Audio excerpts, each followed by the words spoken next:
जनताका छोराहरू विदेश गएका छन्। विदेशबाट बाकसमा फर्किने बेला प्याक भएर आएका छन् ब्याग। त्यो बेलामा सरकारले केही गर्न सकेन। नेपाली चेलीबेटीहरू माथि कुकर्महरू भइरहेछ। जे नहुनु पर्ने थियो त्यो हरकतहरू भइरहेको छ। त्यतिखेर पनि सरकार मौन, अझ सकेसम्म तिनीहरूलाई जोगाइने मात्रै काम गर्यो सरकारले। मतलब के पुरानो सरकारमा भएका मान्छेहरू नपुंसक हो कि अथवा हातमा चुरा लाएर बसेको थिए कि के हो?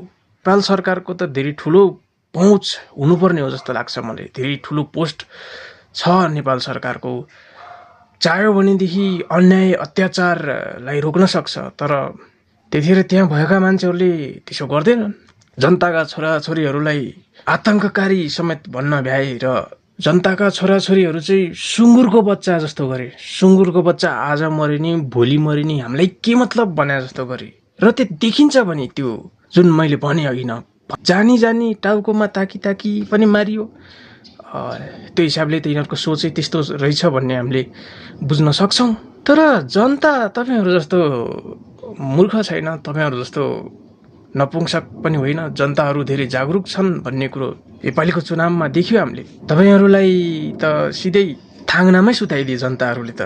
त्यही भएर अब अहिले आएको नयाँ सरकारलाई पनि यही सुझाव दिन चाहन्छु कि जुन भ्रममा पुराना पार्टीहरू थिए, मै सर्वोच्च हो, मै भगवान हो भन्ने भ्रम, मलाई कसैले छुन सक्दैन भन्ने भ्रम नयाँ सरकारलाई नआओस्। ठुल्ठुला गफ दिएर जुन जनतालाई धोका दियो पहिला, अब अहिले त जनताले आफैले लगेर राख्दै हुन्। तपाईँहरूलाई त्यहाँ आफ्नो काम राम्रोसँग गर्नु होला भनेर शुभकामना दिन चाहन्छु।